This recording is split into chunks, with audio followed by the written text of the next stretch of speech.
पाकिस्तान की ओर से 8 और 9 मई की रात को किए गए हमलों पर जवाबी कार्रवाई को दिखाया गया।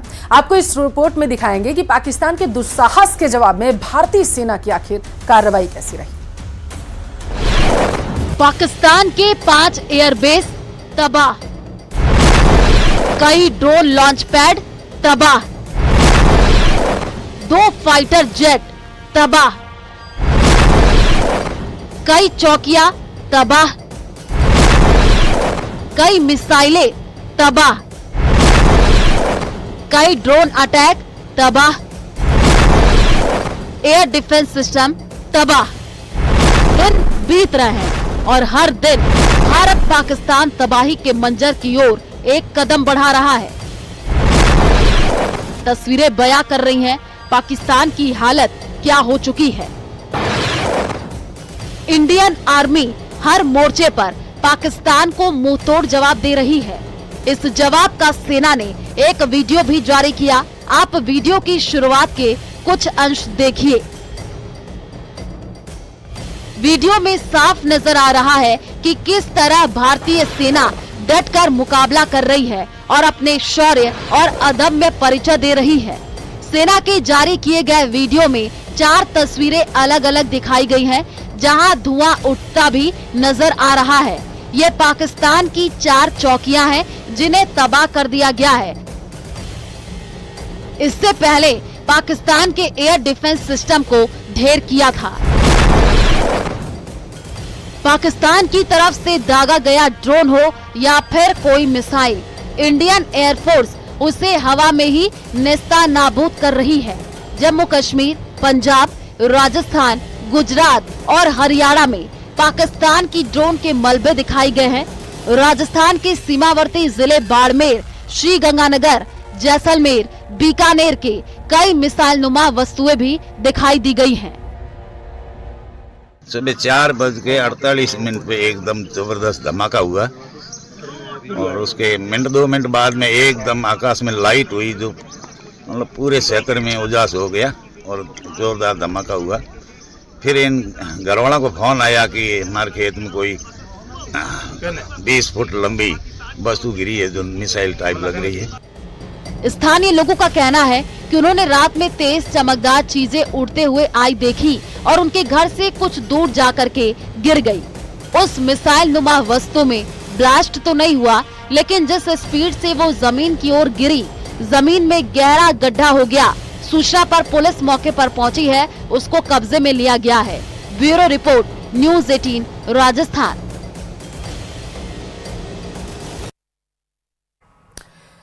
भारत पर पाकिस्तान के हमलों के बीच आज फिर से विदेश मंत्रालय और रक्षा मंत्रालय ने प्रेस ब्रीफिंग की और पाकिस्तान के नापाक मंसूबों को उजागर करके रख दिया है। रिपोर्ट में देखिए आप।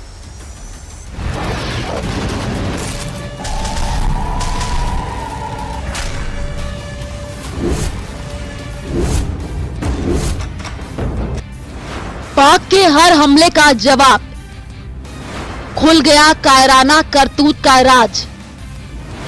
भारत पर होने वाले हमले नाकाम, सेना ने की पाक की नींद हराम।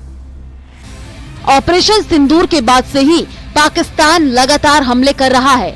आज विदेश और रक्षा मंत्रालय ने प्रेस कॉन्फ्रेंस की, जिसमें colonel Sofia Qureshi, wing commander Vyomika Singh और विदेश सचिव विक्रम मिस्री ने पूरे मामले पर जानकारी दी। इसके साथ ही जम्मू कश्मीर, पंजाब, राजस्थान, हरियाणा में तबाही की झूठी खबरों पर भी विराम लगा दिया। पाकिस्तान ने मिस इन्फॉर्मेशन का सहारा लेते हुए आदमपुर स्थित S-400 प्रणाली, सूरतगढ़ व सिरसा के हवाई अड्डों, नगरोटा के ब्रह्मोस बेस, देहरागिरी के तोपखाना पोजीशन तथा चंडीगढ़ के अग्रिम गोला बारूद डिपो को नष्ट करने के झूठे दावे सोशल मीडिया पर फैलाए। भारत इन फॉल्स नैरेटिव्स को पूर्णतः खारिज करता है। नियंत्रण रेखा पर पाकिस्तान ने ड्रोन घुसपैठ और भारी तोपखाना गोलाबारी के कई प्रयास किए। पाकिस्तान ने यूकैप drone, long range weapon, light ammunition और लड़ाकू विमानों का उपयोग किया और भारतीय सैन्य ढांचे को निशाना बनाया। नियंत्रण रेखा पर भी ड्रोन घुसपैठ और भारी कैलिबर हथियारों से गोलीबारी की। अंतर्राष्ट्रीय सीमा और एलओसी पर श्रीनगर से ढलिया तक 26 से ज्यादा स्थानों पर हवाई घुसपैठ के प्रयास किए गए, लेकिन भारतीय सशस्त्र बलों ने पाकिस्तान के हर हमले को नाकाम कर दिया। ये पाकिस्तानी गतिविधियां हैं पिछले 2-3 दिन से, जो एक एस्केलेटरी तौर पे देखी जा रही हैं और प्रोवोकेटिव तौर पे देखी जा रही हैं। I've said on numerous earlier occasions, it is Pakistani actions that have constituted provocation and escalation. In response, and I repeat, in response, India has defended and reacted in a responsible and measured fashion to these provocations and these escalations by the Pakistani side. Pakistan सेना ने पूरी पश्चिम मोर्चे पर लगातार आक्रामक गतिविधियां जारी रखी। उसमें UCAV drone, long range weapon, loitering munitions और लड़ाकू विमानों का उपयोग कर भारतीय सैन्य ढांचे को निशाना बनाया। नियंत्रण रेखा पर भी ड्रोन घुसपैठ और भारी कैलिबर हथियारों से गोलाबारी की। भारतीय सशस्त्र बलों ने अधिकांश खतरों को सफलतापूर्वक निष्क्रिय किया। प्रेस ब्रीफिंग के दौरान सेना ने वीडियो और फोटो के माध्यम से दिखाया कि पाकिस्तान के दावे कितने खोखले और झूठे हैं। सेना पाकिस्तान के न सिर्फ हमलों का मुंहतोड़ जवाब दे रही, बल्कि पाकिस्तान के झूठे दावों को भी बेनकाब कर रही है। Bureau report, news 18 Rajasthan.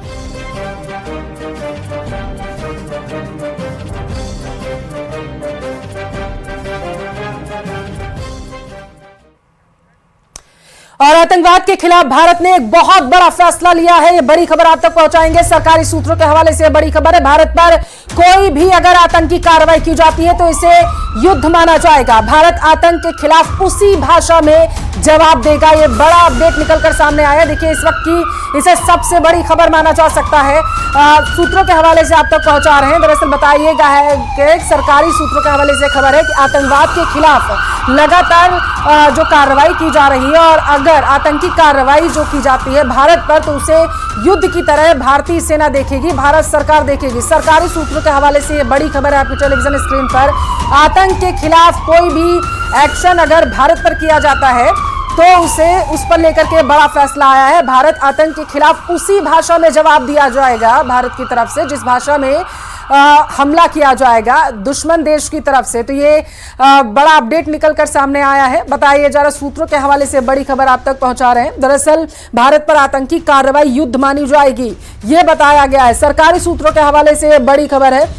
यहाँ पर इसे सबसे बड़ी खबर इसलिए भी माना जा रहा है क्योंकि पहली बार जो है इस तरीके का बयान जो है वो निकलकर सामने आया है कि भारत आतंक के खिलाफ उसी भाषा में जवाब देगा जिस भाषा में दुश्मन देश हमला करेगा, जिस भाषा में दुश्मन देश जो है वो जवाब चाहता है, उसे उसी भाषा में जवाब दिया जाएगा। तो सरकारी सूत्रों के हवाले से बड़ी खबर है।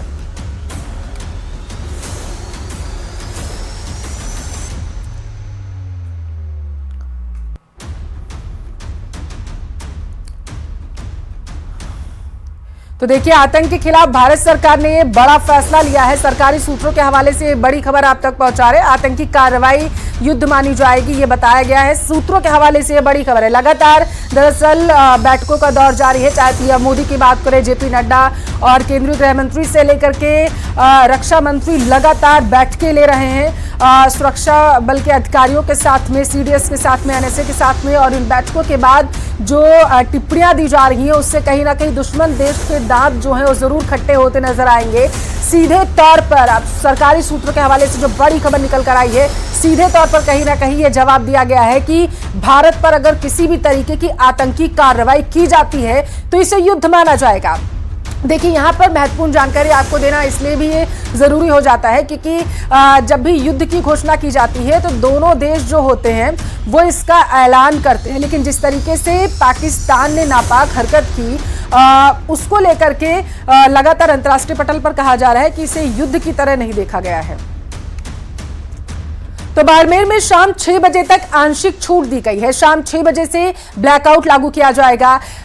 बताते चले कि अनावश्यक रूप से अपने घरों से बाहर ना निकले, ये अपील की जा रही है। शाम 6 बजे से ब्लैकआउट लागू किया जाएगा। आवश्यक सेवाओं से संबंधित दुकानें, दवा जैसे किराने की शॉप्स होती हैं, सब्जियों की दुकानें होती हैं, डेयरी उत्पाद, पेट्रोल पंप को शाम 4 बजे से शाम 6 बजे तक खोलने की परमिशन यहां पर दी गई है। जिला प्रशासन बाड़मेर की तरफ से आदेश जारी किया गया है। ये बड़ी खबर आपके टेलीविजन स्क्रीन पर। लगातार नागरिकों से अपील की जा रही है कि शाम 6 बजे से ब्लैकआउट जो है वो लागू किया जाएगा और 5 बजे से प्रक्रिया जो है बाजार बंद की करनी शुरू कर दी जाए। खास करके व्यापारी वर्ग से ये अपील प्रशासन लगातार करता हुआ नजर आ रहा है। हालांकि इस बीच आंशिक छूट जो है वो दी गई है, वो हम आपको बता रहे हैं। इसमें जो दवाओं की शॉप्स हैं, सब्जियों की दुकानें हैं और जो रेडी उत्पादन की दुकानें हैं और खास करके अगर हम बात करें पेट्रोल पंप, इनमें थोड़ी सी छूट दी गई है। यानी शाम 4 बजे से लेकर के बताया ये जा रहा है कि 6 बजे के बीच में आंशिक छूट जो है ये दी गई है। यहाँ पर कहीं ना कहीं जो ग्रामीण हैं, आम लोग हैं, उन्हें थोड़ी सी राहत जरूर मिलती हुई नजर आएगी, क्योंकि बीते दिनों हमने देखा था कि रेड अलर्ट पर पूरा इलाका जो है देखने को मिला था और 6 बजे से ब्लैकआउट जो है बाड़मेर में हो गया था और 5 बजे से बाजार बंद करने लगे थे व्यापार संगठन के लोग और इसके बाद से लगातार वहां पर मूवमेंट जो है वो देखा गया था। लेकिन इस बीच बाड़मेर में आंशिक छूट जो है वो दी गई है। दरअसल सायरन बजने बंद हो गए थे और उसके बाद से बताया गया था कि राहत भरी खबर ये सामने निकल कर आई कि 6 बजे के बाद जो ब्लैकआउट किया जाएगा तो उससे पहले आंशिक छूट जो है वो दी गई है, ताकि जो आम नागरिक है उसको किसी भी तरीके की परेशानी ना हो। हालांकि इस सब के बीच लोगों से ये भी अपील की जा रही है कि जो गाइडलाइंस प्रशासन की तरफ से जारी की जा रही है उनकी कठोरता के साथ पालना करें।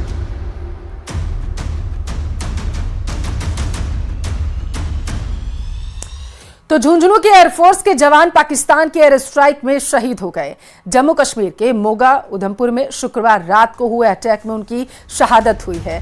जवान सुरेंद्र कुमार मेहरादासी मंडावा के रहने वाले थे। परिवार के अनुसार वे 14 साल से एयरफोर्स की मेडिकल विंग में काम कर रहे थे, तैनात थे वहां पर, ऐसी जानकारी है।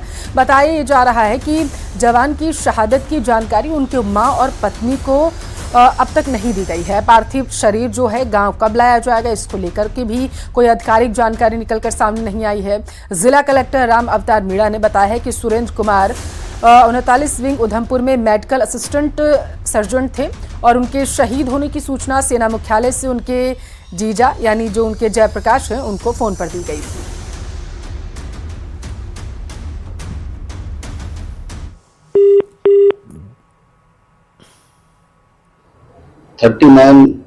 विंग उधमपुर जम्मू कश्मीर में मेडिकल असिस्टेंट सार्जेंट थे और उनके शहीद होने की सूचना प्राप्त हुई है।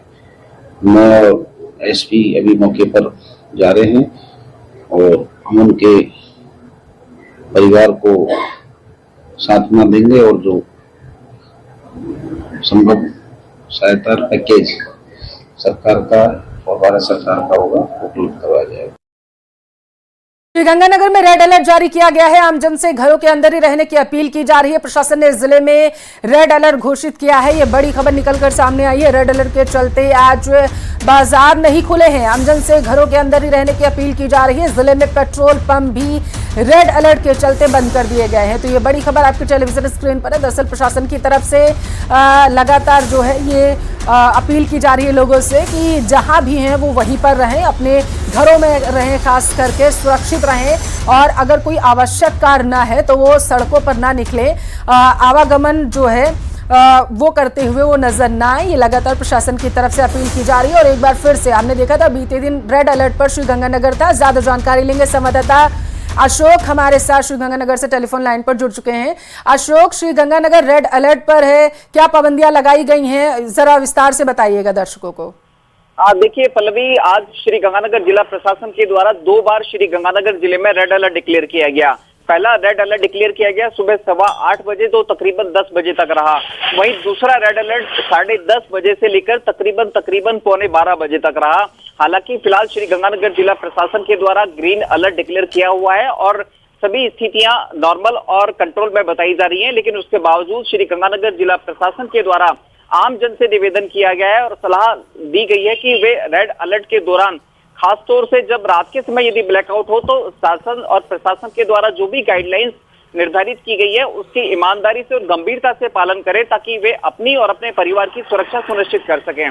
आज जब श्री गंगानगर जिले में 2 बार रेड अलर्ट डिक्लेयर किया गया सीमा पार पाकिस्तान से एयर स्ट्राइक की प्रबल संभावनाओं को देखते हुए, तो इस समय श्री गंगानगर जिला मुख्यालय के बाजार पूरी तरह से बंद है और सड़कों पर आवाजाही भी लगभग ना के बराबर है। हालांकि आसपास की मंडियों में जो दुकानें खुल चुकी थी वहां पर आंशिक रूप से बाजार खुले हुए देखे जा सकते हैं, लेकिन आज अल सुबह जिस तरह से 2 बार अचानक एक के बाद एक 2 बार रेड अलर्ट डिक्लेयर हुआ, उसके बाद जिला मुख्यालय के बाजार लगभग पूरी तरह से बंद है। आमजन भी जिला प्रशासन की जो गाइडलाइंस है उसको गंभीरता से फॉलो कर रहा है और उनका प्रयास यह है कि जिस तरह से शासन प्रशासन के द्वारा जो गाइडलाइंस दी जा रही है, जो डायरेक्शंस दिए जा रहे हैं, उनको गंभीरता से फॉलो किया जा रहा है। हालांकि आज श्री गंगानगर जिला प्रशासन के द्वारा पल्लवी शाम 7 बजे से अल सुबह सूर्योदय तक, यानी कि सनसेट से सनराइज तक स्वैच्छिक रूप से ब्लैकआउट रखने की नियमित प्रक्रिया रखी जाएगी। इसके आदेश कल ही जारी हो चुके थे। यदि सायरन बजता है तो उस दौरान श्री गंगानगर जिले में कंप्लीट ब्लैकआउट रहेगा, ताकि एयर स्ट्राइक के दौरान किसी भी तरह की जनहानि या फिर किसी तरह का डैमेज होने से अशोक, बेहद महत्वपूर्ण जानकारी आप दे रहे हैं, लेकिन जरा सा ये भी मेरे दर्शकों को बताइए कि ग्रामीण इलाकों में थोड़ी सी समस्याएं पैदा होती हैं, क्योंकि ग्रामीण इलाकों में ब्लैकआउट, रेड अलर्ट, इनकी समझ जो है थोड़ी सी कम होती है, लोगों को समझने में थोड़ी सी दिक्कत आती है। इसके लिए क्या प्रयास किए जा रहे हैं ताकि ग्रामीण इलाकों में भी लोग जो है बेहतर से प्रशासन के द्वारा दी जा रही गाइडलाइन का पालन करें? क्या पुलिस सड़कों पर उतरकर समझाइश कर रही है? बिल्कुल पल्लवी, देखिए मॉक ड्रिल के बाद 2 बार ब्लैकआउट की मॉक ड्रिल जिला प्रशासन के द्वारा की गई। हालांकि शुरुआती दौर में न केवल प्रशासन की खामियां निकलकर सामने आई, बल्कि आमजन भी ठीक से समझ नहीं पाया। लेकिन जिस तरह से लगातार मॉक ड्रिल हो रही है, पिछले 3 दिनों से रेड अलर्ट और ग्रीन अलर्ट का जो क्रम लगातार चल रहा है, और जब आज सुबह श्री गंगानगर जिले के आसमान में धमाकों की आवाज आई और फाइटर जेट की मूवमेंट देखी गई, तो उसके बाद में लोग भी कहीं ना कहीं गंभीर हुए हैं। बात करें ग्रामीण क्षेत्रों की, तो देखिए सीमावर्ती क्षेत्र में जो भी 210 किलोमीटर बॉर्डर है, इंटरनेशनल बॉर्डर है गंगानगर जिले का, वहां पर ग्रामीण क्षेत्रों में लोग काफी गंभीर है और काफी सीरियस हैं।